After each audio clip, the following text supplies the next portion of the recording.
kabar kalian hari ini? Semoga semuanya dalam keadaan sehat dan baik-baik saja ya. Nah, hari ini kita akan belajar tema 7, subtema yang ketiga, pembelajaran 1, dan pembelajaran yang kedua. Di pelajaran sebelumnya, kita sudah belajar mengenai peristiwa proklamasi kemerdekaan negara Indonesia. Nah, sekarang kita sudah merdeka. Dan bagaimanakah cara kita untuk mengisi kemerdekaan negara Indonesia? Kemerdekaan negara Indonesia tentunya didapatkan dengan cara yang tidak mudah dan tentunya tidak murah. Oleh sebab itu, kita harus mengisinya dengan kegiatan-kegiatan yang tentunya membangun bangsa Indonesia. Kini, Indonesia telah merdeka dan berdaulat.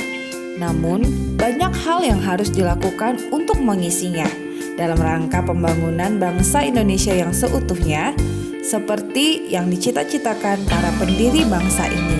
Nah, sebagai generasi penerus bangsa, kita harus mengupayakan agar pembangunan manusia seutuhnya ini dapat dilakukan terus-menerus dengan berbagai cara, yaitu mencintai bangsa Indonesia, bangga menjadi bangsa Indonesia. Nah, mencintai bangsa Indonesia dapat kita lakukan dengan memahami Pancasila dan mengamalkan nilai-nilai Pancasila. Kemudian, bangga menjadi bangsa Indonesia dapat dilakukan dengan cara mengenal budaya bangsa sendiri dan mencintai budaya bangsa sendiri. Usaha dan kegiatan pembangunan di negara kita sudah dilakukan sejak negara merdeka oleh pemerintah hingga sekarang ini. Pembangunan nasional Indonesia merupakan pembangunan manusia Indonesia seutuhnya. Artinya, pembangunan semua aspek dan bidang kehidupan, tidak hanya pembangunan fisik, tetapi juga manusia Indonesia seutuhnya. Pembangunan tidak dapat dilakukan jika kita belum merdeka dan berdaulat sebagai sebuah negara dan bangsa yang diakui dunia. Oleh karena kita sudah merdeka, ada banyak kegiatan pembangunan yang perlu dilakukan untuk mengisi kemerdekaan ini. Kemerdekaan harus diisi dengan membangun kualitas manusia Indonesia, yaitu dengan cara menuntut ilmu setinggi-tingginya dan berkarya untuk membangun negara sendiri. Nah, cara-cara yang dapat dilakukan ini adalah untuk meningkatkan kualitas manusia Indonesia. Dan saat ini kita akan melihat beberapa pembangunan melalui sarana dan prasarana. Nah, kegiatan pembangunan sarana dan prasarana itu dilakukan untuk mencapai kesejahteraan masyarakat. Contohnya seperti pembangunan jalan, pembangunan jembatan, dan juga pembangunan pasar. Nah, pembangunan ini dapat dilaksanakan oleh karena adanya pajak.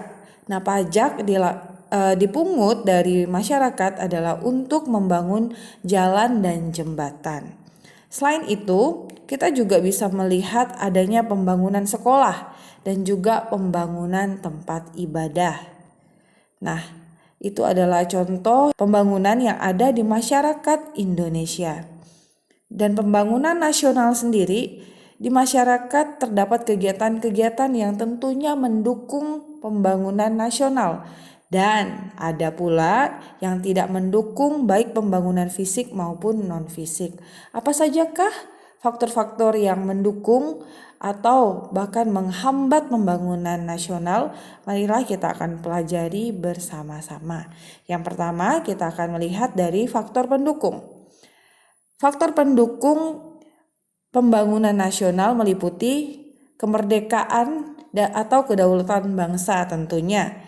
Dengan adanya kemerdekaan dan kedaulatan bangsa, tentunya pembangunan nasional akan bisa dimulai dengan baik. Kemudian yang kedua, posisi geografis yang strategis. Nah, jika kita ingat kembali, Indonesia itu memiliki posisi yang strategis, di mana terletak di antara dua benua dan juga dua samudra, sehingga dilalui oleh perdagangan dunia. Dan Indonesia juga memiliki kekayaan alam yang sangat melimpah, serta sumber daya manusia yang sangat banyak. Nah, dengan adanya faktor pendukung ini, tentunya kita bisa mencapai pembangunan nasional yang baik. Selain faktor pendukung, dalam pembangunan juga terdapat faktor penghambat yang meliputi. Yang pertama adalah gejolak SARA. Adanya perbedaan suku, ras, agama, dan antar golongan dapat dimanfaatkan oleh kelompok tertentu untuk menimbulkan gejolak SARA ini yang bisa mengancam persatuan dan kesatuan Indonesia. Yang kedua yaitu produktivitas penduduk yang rendah. Salah satu faktor penyebab rendahnya tingkat produktivitas Indonesia tidak terlepas dari faktor kualitas tenaga kerja dan juga bidang pekerjaan yang dimiliki oleh masyarakat Indonesia. Yang ketiga adalah kesenjangan sosial. Kesenjangan pemerataan pendapatan, kesempatan kerja, pelayanan kesehatan, dan juga kesenjangan dalam pembangunan antar daerah menyebabkan kecemburuan sosial di dalam masyarakat. Sehingga hal ini bisa memicu hal yang tidak baik, yaitu retaknya persatuan dan kesatuan Indonesia. Faktor penghambat selanjutnya adalah tingkat pendidikan. Tingkat pendidikan bangsa Indonesia pada umumnya masih rendah dan masih banyak ditemui penduduk yang belum bisa membaca dan menulis. Rendahnya literasi sangat berpengaruh pada kualitas pendidikan Indonesia. Pelajar merupakan salah satu warga negara yang memiliki peran dan tugas yang harus dilaksanakan untuk mengisi kemerdekaan. Pelajar merupakan bagian dari pemuda bangsa yang akan menjadi penerus bangsa ini. Nah, sebagai generasi penerus bangsa, para pelajar dituntut bekerja keras dan juga belajar dengan sungguh-sungguh untuk meningkatkan kualitas dirinya. Ya, generasi berkualitas pasti diperlukan untuk memajukan bangsa Indonesia. Belajar tidak hanya dilakukan di lingkungan sekolah. Belajar dapat dilakukan melalui kegiatan-kegiatan kemasyarakatan yang sangat berguna untuk mengasah rasa peduli dan cinta tanah air. Kegiatan-kegiatan seperti pramuka, palang merah remaja, menjadi duta seni, kegiatan olahraga merupakan beberapa kegiatan yang berdampak baik bagi peningkatan kualitas diri pelajar.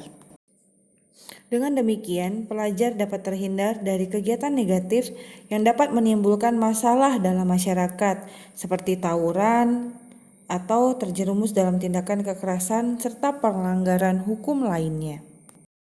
Perjuangan pelajar sebagai generasi muda saat ini tidak lagi mengangkat senjata dan berlaga di medan perang melawan penjajah yang tampak. Masa itu sudah berlalu. Pelajar sebagai generasi penerus bangsa harus berjuang untuk melawan kebodohan, kemiskinan, rasa malas, rasa mudah menyerah yang dapat merugikan masyarakat dan bangsa. Generasi muda Indonesia harus sehat jiwa dan raganya. Ia harus berpendidikan, pantang menyerah, bekerja keras, kreatif, berakhlak mulia, cinta tanah air dan bangsa Indonesia.